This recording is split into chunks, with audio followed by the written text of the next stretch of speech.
therapized. But I just really want to say thank you all so much for protesting today. There's a lot of logistical back stuff that happened in the past few hours that made me kind of, second guess participation in this debate. But I think ultimately this motion passing was in the greater good.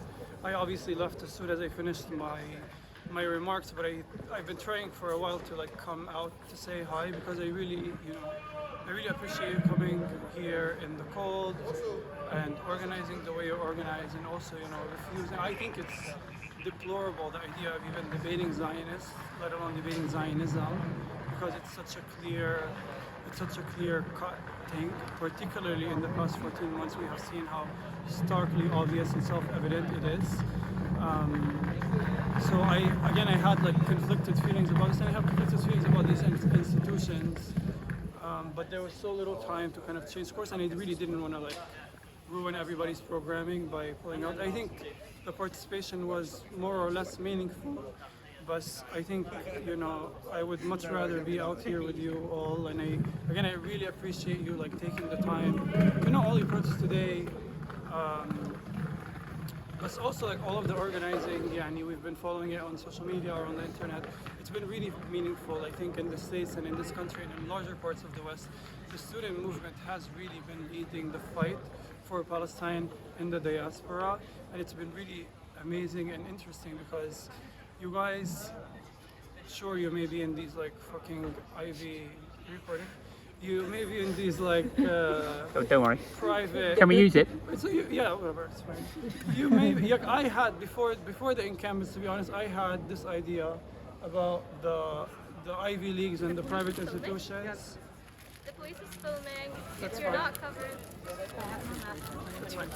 Before the encampments, I had these ideas about the student movement as these kind of pompous, private league people, Ivy League people. I thought of them as pompous, self-important, mommy's boys and girls. And I was proven sorely wrong in the past year. And it's amazing to know that you guys have so much career prospects on the line, social repercussions, professional repercussions, and yet you are choosing to be on the right side of history, to put your bodies on the line, to do the right thing for Palestine, to raise the ceiling. And that is not taken for granted, and it is widely, we have so much gratitude for it, and it's, at a certain point it has touched people back home who are looking at these encampments, at these student movements for inspiration.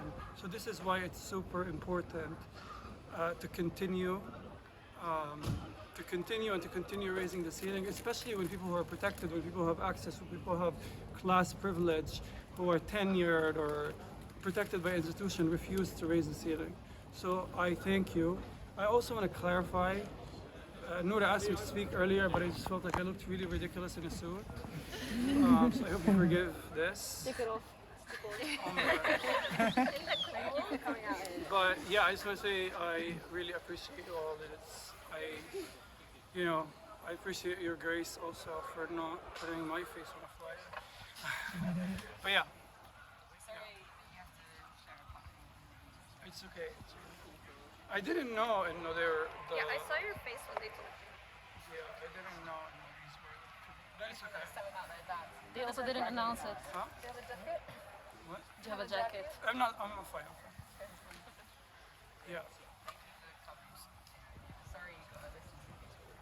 I didn't listen. I left. Sorry, they tried to get you to listen. I mean, if it's any condolences, we're getting live updates from inside. They're being grilled. So Yeah. I mean, I was shocked. I was so shocked by the audience reception. It was honestly so crazy. The kind of the applause and anytime, whenever I mentioned anything about the other team, they were just screaming shame. they it was continue nice. to do that inside. They are not letting them speak. They are screaming shame. Of course, they are pulling up all sorts of ridiculous things. Anyway, how was your night? I love how they got all these police out for us.